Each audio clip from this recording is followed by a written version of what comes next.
During a violent storm, four men cling to their boat after being lost at sea for 13 hours. They keep repeating a chant about staying strong, refusing to give up hope. The story begins a week earlier in Florida. Nick works as a personal trainer at a major training camp, where he becomes friends with NFL players Marquis and Corey. They train hard but also joke around and enjoy each other's company. One evening, the men have dinner with their families. Nick's best friend, Will, arrives late and shares bad news. He has lost his job. To lift his spirits, the group invites him on a fishing trip planned for the next weekend. On Saturday morning, Will arrives very early and makes enough noise to wake Nick. He then takes over the kitchen and quickly prepares 40 sandwiches. Will and Nick drive together to Marquis' place and see the boat for the first time. Although it is meant to hold 11 people, they feel it looks too small. Marquis' house is messy because he is preparing to move. He says he does not want to move to Oakland since it has no ocean, and he cannot imagine living without the waves, which feel like home to him.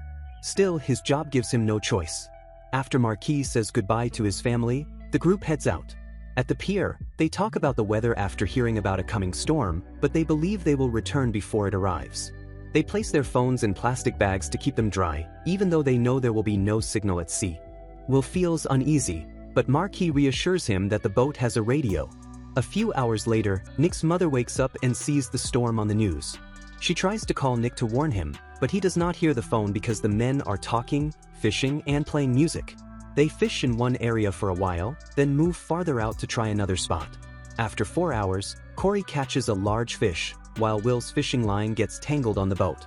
Nick feels sick from the motion of the sea, but once he settles down, he begins to understand why Marquis feels so calm on the water and starts thinking deeply about life. At that moment, they hear thunder far away and see the sky growing dark, so they decide to head back.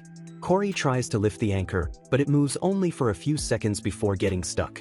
The men pull the rope together, but it still will not budge.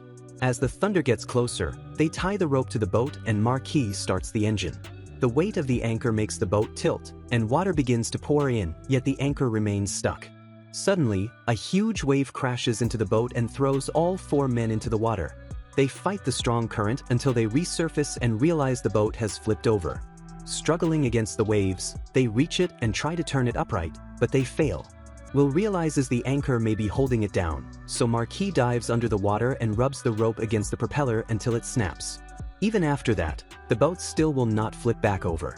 5 hours pass, and the men are still clinging to the boat. Marquis remembers there are life vests inside, but swimming is hard because his clothes are soaked. Ignoring Nick's warning to keep his clothes on for warmth, Marquis dives in and opens the hatch, almost causing the boat to sink.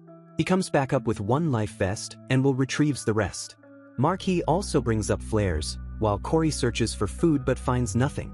They soon spot a ship and fire a flare, but it does not notice them and sails away. To stay positive, the men joke with each other. Nick dives again, using a flare for light, and finds the bag with their phones, but there is no signal. At the same time, Nick's wife becomes worried and calls his mother. Later, a police officer finds the empty car and boat trailer and alerts the Coast Guard. Out on the water, powerful waves keep knocking the men off the boat. Marquis becomes dangerously cold, and Nick reminds him they need to stay together.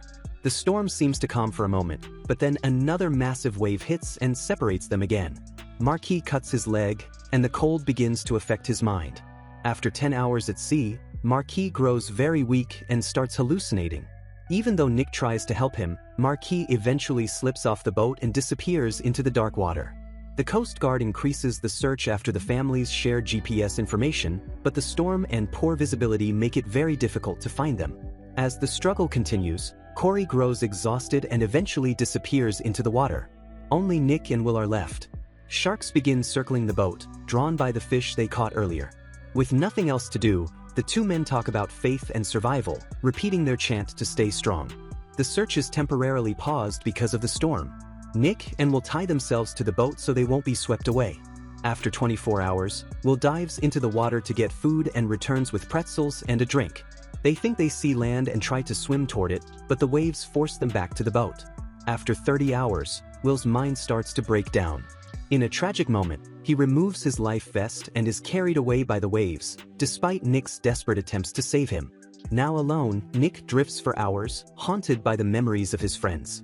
After 42 hours at sea, he loses hope and lies down, waiting for death. Suddenly, a rescue ship spots him, and a helicopter lowers a stretcher to lift him to safety. The Coast Guard and rescue teams celebrate the rescue, but the families of the others mourn. 6 months later, Nick is still haunted by the screams of his friends whenever he comes near water. This story is true. The search for the other men continued for several days, but it was eventually called off, and they were declared lost at sea.